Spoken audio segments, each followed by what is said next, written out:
it started out like any other day, meaning that I got up, I brushed my teeth, I got dressed, I ate my breakfast, I walked to work, and I walked down this beautiful tree-lined street, down this gorgeous staircase towards the water. I entered into that beautiful office space, to my corner office with a view. I sat down to start my workday, launched into my job, my role as a magazine editor working for 4 different publications. And I heard this voice behind me. It was Brian, the art director. And he came in and he said my name. And in the instant that he said my name, I lost everything, except for the sound of my own beating heart. I stopped being able to see anything other than the color red. My breath was completely gone. Until he said my name one more time, Lindsey. And then I caught it, and I heard it, and I started to breathe more deeply. And I started to be able to see again the view of my window. I started to be able to have the red disappear and understand that, oh, those are my hands on the keyboard, these are my feet on the floor. So in other words, it started out just like any other day. Anxiety had plagued me since I was a kid. It had plagued me for years. During university, I walked around constantly stressed, hyper alert, never able to relax. And when I put my hand up to ask a question in class, the pounding of my own heartbeat was the only thing I could hear, so that even when my instructor responded very helpfully, I couldn't hear a word that she said. To sleep, I took these tiny white sleeping pills, which were my savior. I slipped them underneath my tongue and escaped from this relentless loop of one day leading into the next and the next and the next. And I've talked to so many people who either are in university or in college or doing a program similar to you guys and beyond, who have shared with me they've had similar experiences. That this amount of stress and anxiety is really not that unusual. And in fact, a recent survey of students in Canada showed that almost 90% of students said they felt overwhelmed, while more than 50% said they felt hopeless. In the United States, a recent survey by the National Counseling student body showed that 44% of students in the U.S. experienced periods of severe distress, depression, anxiety, panic attacks, and suicidal ideation, thinking about killing themselves. This is a pretty big deal. And for me, it started when I was 15. That was when I decided that I wanted to be a magazine editor. And so I was going to have my corner office with the view. I was going to have a sleek bob. I was going to wear sunglasses and have all white leather furniture. And I was going to be really, really busy. I'd have my door closed a lot. And have all these like legions, these minions, and I didn't know what that word meant, but I was like, I would like that. And when I left the office, people would have to surround me, like all these tall, skinny girls in these tall, skinny heels would be clacking down the hallway behind me. I didn't get to sign off on stuff as I was on my way to the next fashion-y event. And so, of course, they were very humanitarian, selfless goals, as you can tell. And the truth is that I went after them. I pursued them from the day I was 15. I signed up to be the editor of the yearbook. I was the first person to say yes to the high school newspaper. I took every course in university that could possibly be categorized under the magazine publishing program. Jammed it all in there. After university, I went on to complete 3 unpaid internships, working for free for months at a time. And then I got there. I made it. And my anxiety got worse. everything got worse. I woke up each morning feeling like I had someone's hands around my throat, like I couldn't breathe. And I was walking around with this person squeezing my throat all day long. And so I woke up every day and put on my smile. And just as I did that day that I turned around when Brian, the art director, came in and said my name, I faked it. I pretended everything was fine. So there I was, walking down a red carpet, smiling, pretending everything was fine. There I was at a spa treatment, which you would think would be very relaxing, faking it, feeling all this anxiety. There I was staying in a free, beautiful suite, which I'd been flown to. It was much bigger than my apartment at home. It was gorgeous, it was high-end, and I was riddled with anxiety, faking it. The problem was that I had never stopped to consider how I was defining success. I had never considered what markers of success I had embraced. I had never slowed down to ask myself that question. And defining my life according to other people's definition of what success would mean, for me, it came to this one epitome, this one pivotal goal. This is what I wanted. I wanted my name above a parking spot with my title on it, editor-in-chief. This was my big lofty goal. And this was what would be affirmed for me day after day, time after time, by people who say, yeah, oh my gosh, how great would that be if you got there? So a guy named Robert Holden, who's a wonderful coach, he asked this question: how do you define success?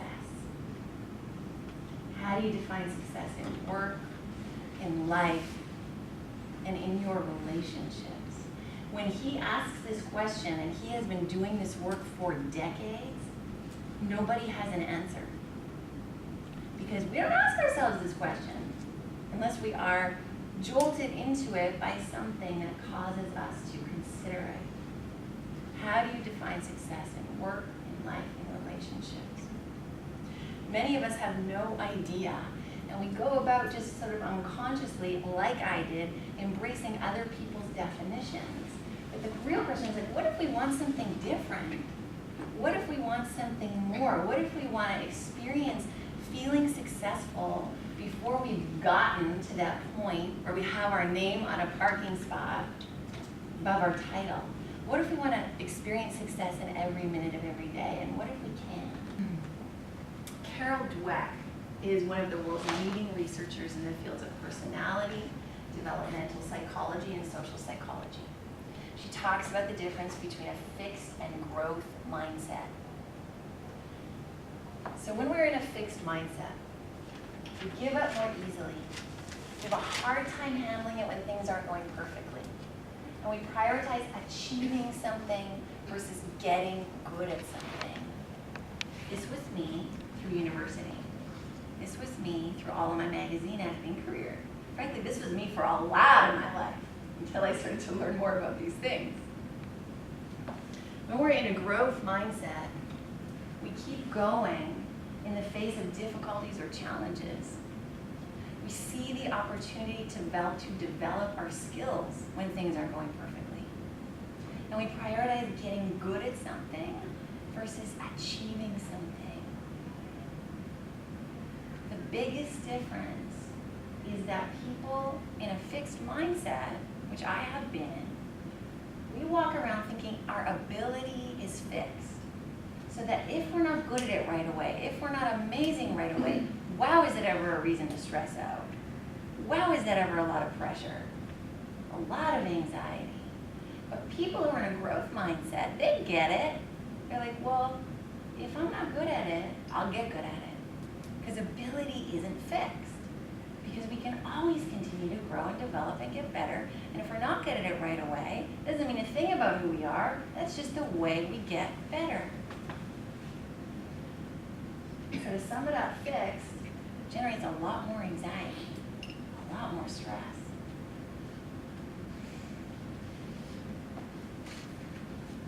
So Lisa and Cora, not only did they redefine success for themselves, they jumped into a growth mindset.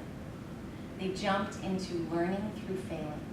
They jumped into trying things out. They jumped into knowing that it was okay to do a bad job.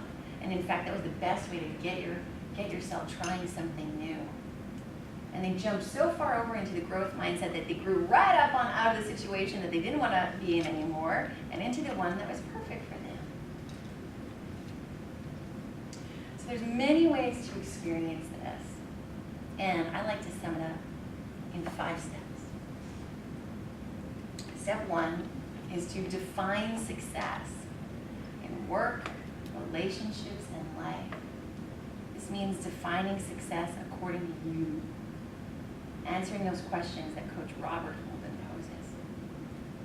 The second step is to define what Martha Beck calls your everyone. So this is the everyone who exists out there that we think we need to live up to. Well, everyone says that success means and looks like this. Everyone says that in order to be successful, you need to do this, this, and this. It has to look this way. And if I choose to do something different, everyone might think. We often use this in a really vague, nebulous manner. And when we get clear, many of us have very specific people who we're thinking of on that list.